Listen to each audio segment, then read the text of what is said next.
Good evening. The Hebrew calendar's fast day of the 9th of Av falls this year on the 11th of August. On this day, Jews mourn the destruction of the first temple built by King Solomon and the second temple built by Herod. Both these temples stood in Jerusalem. Both were destroyed on exactly the same day of the Hebrew calendar. The first was destroyed on the 9th of Av, 586 BCE, and the second on the 9th of Av in the year 70 CE. Someone once wrote that to be a Jew is to be a prisoner of memory. The 9th day of Av has left indelible scars on the Jewish psyche. And like so much of the Jewish drama across the ages, we embrace this day as though it had occurred to us personally. The 9th day of Av is Judaism's Pearl Harbor. The day is known as Tisha B'Av. Tisha is 9 in Hebrew, so Tisha B'Av simply means the 9th day of the month of Av. The fast commences at sunset on the 8th of Av and stretches until the sunset on the 9th of Av. During the fast, we sit on the floor as ordained by Jewish mourning traditions. We minimize chatter and joviality on that day, and we abstain from food and drink.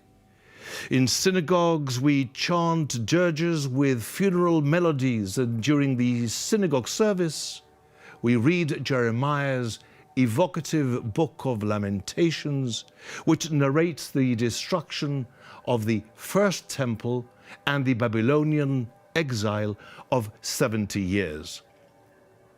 Although this day is set aside primarily to mourn the destruction of both temples, many other tragedies have befallen Jewish communities on this same day.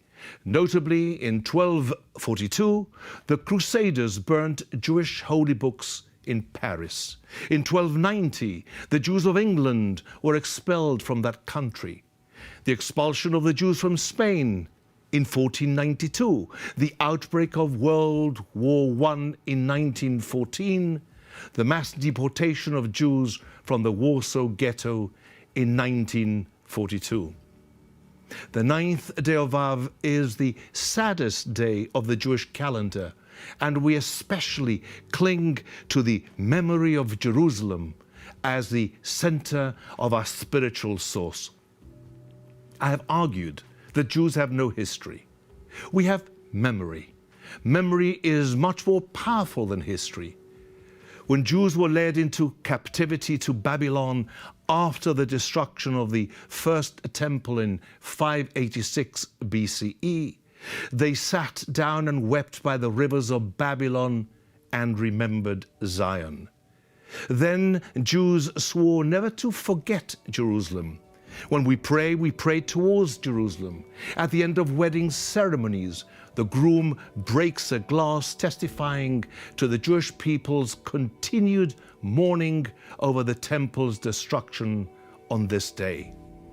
3 weeks of incremental mourning paved the way to Tisha B'Av. 21 days before the destruction of the second temple, Jerusalem itself fell. Josephus, the contemporary historian, estimated that in those 21 days, about 1 million Jews were slaughtered by the Romans during the Roman occupation of the land of Israel. The Romans renamed Israel Palestine after the long-extinct Philistine of the biblical era. In 135 CE, the Romans renamed Jerusalem Aelia Capitolina after their emperor Aelius Hadrianus and their god Jupiter Capitolinus. All that remains of the second temple is the western wall. All other traces of the temple were razed to the ground by conquering forces. The interpretations of rabbis of the Song of Songs and the Book of Lamentations written over 1,600 years ago, promise explicitly that the western supporting wall of the temple will never be destroyed. Jerusalem and the temples were completely destroyed together with the walls during the 18 sieges to which the city was subjected, and yet the western wall remained and remains standing. Tisha B'Av teaches us to harness visionary power and spiritual strength to transform something negative into good. The Western Wall, formerly known as the Wailing Wall, was bathed in the tears of Jews who came to fondle its stones, immersed in a sense of paralyzing impotence. Visits to the wall were always dependent on the magnanimity or charity of some occupying power.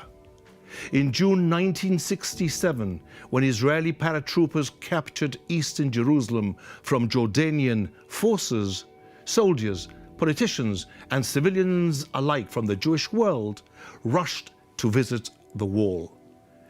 The story is told of a visit by Napoleon to Paris. He heard the sound of wailing coming from inside a building and asked one of his generals to inquire what was going on inside the building. Napoleon was advised the Jews are mourning the loss of their temples. But what temples? Napoleon asked. I've not heard of the destruction of any temple. The Jews are mourning, he was told, the destruction of their temples in Jerusalem, the last of which was destroyed 2,000 years ago. The emperor replied, if they're still mourning the destruction of a temple razed to the ground so many years ago, they will still merit seeing it rebuilt. In 1967, the Western Wall came back to us after a 2,000 years exile. On Tisha B'Av, we have much to mourn for. Yet, as a line from one of my favorite films, Chitty Chitty Bang Bang, inspires us, from the ashes of disaster grow the roses of success. Rabbis have taught us that the Messiah will be born on Tisha B'Av. Indeed, sunk in the trough of our greatest grief, we clutch at faith and fortitude. Messianism is a source of buoyancy for Jews, a potent force that has inspired and inspires us, guaranteeing Jewish continuity. On Tisha B'Av, we cry and mourn for so many things. The destruction of our temples is uppermost in our lament, but humanity's exile from self gives us inconsolable mourning too. We are comforted by the promise of salvation echoed by the prophets of Israel. Those who prophesied the destruction of Jerusalem equally foretold her rebirth. Of all the countless quotations, hymns and odes, "If I Forget Thee, O Jerusalem," most profoundly describes the bond between the Jewish people and Jerusalem. The late Eliyahu Tal, in his seminal book, Whose Jerusalem, wrote, "If memory is the true test of loyalty and love, the memory of Jerusalem, which spans over 3,000 years, represents an unbroken link between a people's devotion and a city that is unmatched in history." Tisha B'Av means digging into memory to strengthen us with fortitude, endurance, and enterprise. Indeed, from the ashes of disaster are growing the roses of prophetic vision. Shalom and thank you for listening.